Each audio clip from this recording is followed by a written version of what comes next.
자, 오늘은 신학에서 정말 가장 영향력 있는 개념 중 하나라고 할 수 있는 칭의에 대해 이야기해 볼 건데요. 혹시 들어보셨나요?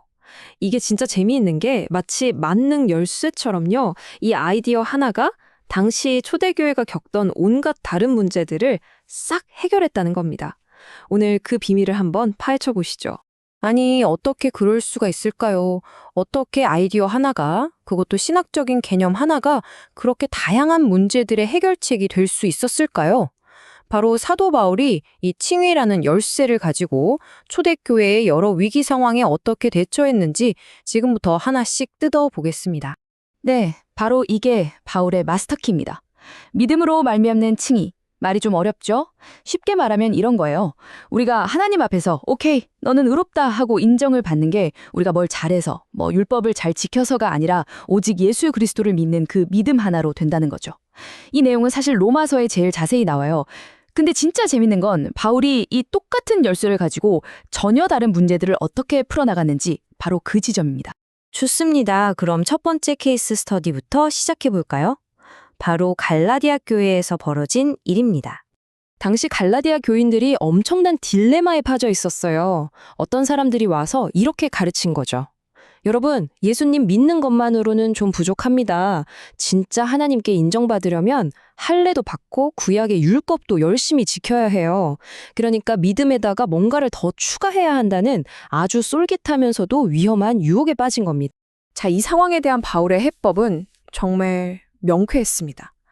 아예 판을 뒤집어 버려요. 율법의 행위와 아브라함에게 하신 약속을 딱 놓고 비교하는 겁니다. 바울은 이렇게 말하는 거죠. 율법을 지켜서 의로워지겠다고요? 그 율법 누가 완벽하게 다 지킬 수 있습니까? 아무도 못합니다. 그래서 율법은 결국 우리에게 저주를 가져올 뿐입니다. 라고요. 정말 강력한 반박이죠. 그러면서 그들의 뿌리, 영적인 조상인 아브라함의 이야기를 꺼내듭니다. 보세요. 아브라함이 하나님께 의롭다고 인정받은 게 율법을 지켜서였나요? 아니죠.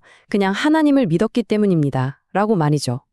결국 의로움의 근본은 처음부터 행위가 아니라 믿음, 즉 하나님의 약속에 있었다는 걸 상기시켜 준 겁니다.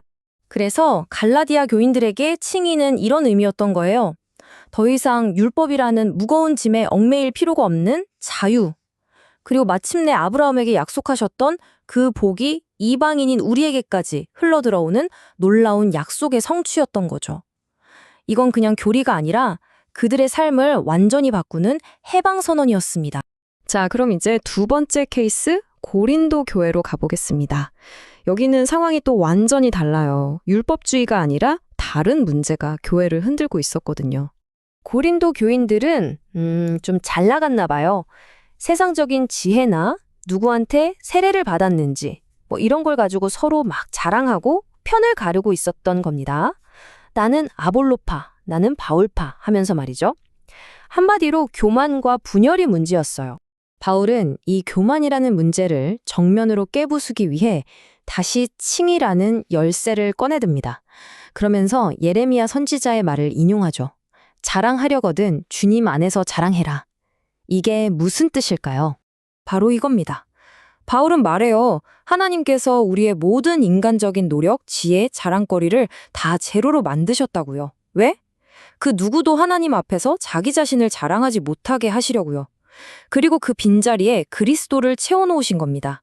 그리스도가 바로 우리를 위한 하나님의 지혜이자 의로움이자 거룩함이자 구원 그 자체가 되셨다는 거예요. 정말 놀랍지 않나요? 결국 고린도 교회 문제의 핵심은 이거였습니다. 칭의는 내가 노력해서 얻어내는 성취가 아니라는 거죠. 그냥 받는 겁니다. 심지어 어떤 것을 받는 게 아니라 그리스도라는 분을 받는 거예요. 자, 이렇게 되면 우리가 뭘 자랑할 수 있겠어요? 내가 잘나서 받은 게 아닌데. 그러니까 교만도 분열도 끼어들 틈이 아예 사라져버리는 겁니다. 기가 막힌 해법이죠. 자, 이제 마지막 사례 연구, 데살로니가 교회로 가보겠습니다. 이곳의 문제는 율법주의도 교만도 아니었어요. 오히려 그 반대에 가까웠죠. 바로 절망과 혼란이었습니다.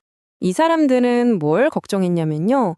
아니, 예수님이 다시 오신다고 했는데 그 전에 우리 가족이나 친구가 죽으면 어떡하지? 그 사람들은 구원에서 제외되는 거 아니야? 이런 불안감에 휩싸인 거예요.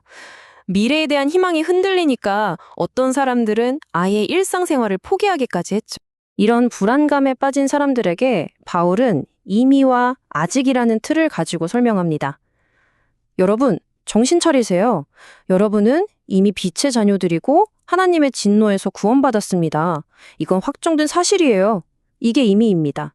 그리고 동시에 우리는 아직 하늘로부터 오실 예수님을 기다리고 있고 최종적인 부활을 소망하고 있죠. 이게 아직이고요. 여기서 칭의는 바로 그 이미 확정된 구원의 보증수표 역할을 하는 겁니다. 그러니까 데살로니가 교인들에게 칭의는 그냥 나는 지금 의롭다는 현재 상태만을 의미하는 게 아니었던 거죠. 그것은 미래에 대한 흔들리지 않는 약속, 즉 나는 반드시 부활해서 그리스도와 함께 살게 될 것이다 라는 희망의 닷과 같았습니다. 그리고 이 희망이 있으니까 절망에 빠져서 아무렇게나 사는 게 아니라 깨어서 정신 차리고 살아야 한다는 강력한 동기부여가 되었던 겁니다. 자, 이렇게 세 가지 다른 교회의 사례를 살펴봤습니다. 갈라디아, 고린도, 데살로니가. 다들 문제가 달랐죠. 그럼 이 세 가지 사례를 한데 모아보면 우리는 어떤 결론을 내릴 수 있을까요? 이 표를 보시면 한눈에 들어오죠. 갈라디아에서는 율법주의라는 문제를 해결하기 위해 율법으로부터의 자유로서의 칭의를 강조했고요. 고린도에서는 교만과 분열을 잠재우기 위해 인간의 자랑을 없애는 선물로서의 칭의를 설명했습니다. 그리고 데살로니가에서는 절망과 혼란을 이겨내도록 미래 구원에 대한 확실한 보증으로서 칭의를 제시했죠. 보세요. 문제에 따라 처방은 조금씩 달랐지만 그 약의 핵심 성분, 즉 칭의라는 근본 원리는 전혀 변하지 않았습니다. 결국 이겁니다. 바울에게는 여러 개의 열쇠 꾸러미가 있었던 게 아니에요. 단 하나의 마스터키, 즉 십자가에 죽으시고 부활하신 그리스도를 믿음으로 의롭게 된다는 이 심오한 진리 하나가 있었던 거죠. 그리고 그는 이 열쇠 하나로 마치 명의가 수술하듯이 각기 다른 영적 질병들을 정확하게 진단하고 치유했던 겁니다. 그래서 우리가 여기서 꼭 기억해야 할 건 이거예요. 바울에게 칭의는 책상에 앉아서 만든 딱딱한 교리가 아니었다는 것. 그건 살아 숨쉬는 역동적인 현실이었고 인간이 겪는 어떤 고통과 문제에도 답을 줄 수 있는 그리스도 중심의 진리였습니다. 이게 바로 복음이 가진 진짜 힘을 꿰뚫어 본 바울의 위대함이죠. 자, 오늘 이야기를 통해 우리는 하나의 질문에 도달하게 됩니다. 하나의 핵심 진리가 어떻게 그토록 변치 않으면서도 동시에 어떤 상황에든 유연하게 적용될 수 있는 힘을 가질 수 있을까? 이건 단지 신앙만의 이야기는 아닐 겁니다. 우리 삶의 모든 영역에서 정말 강력한 아이디어란 무엇인지 다시 한번 생각하게 만드는 질문 아닐까요?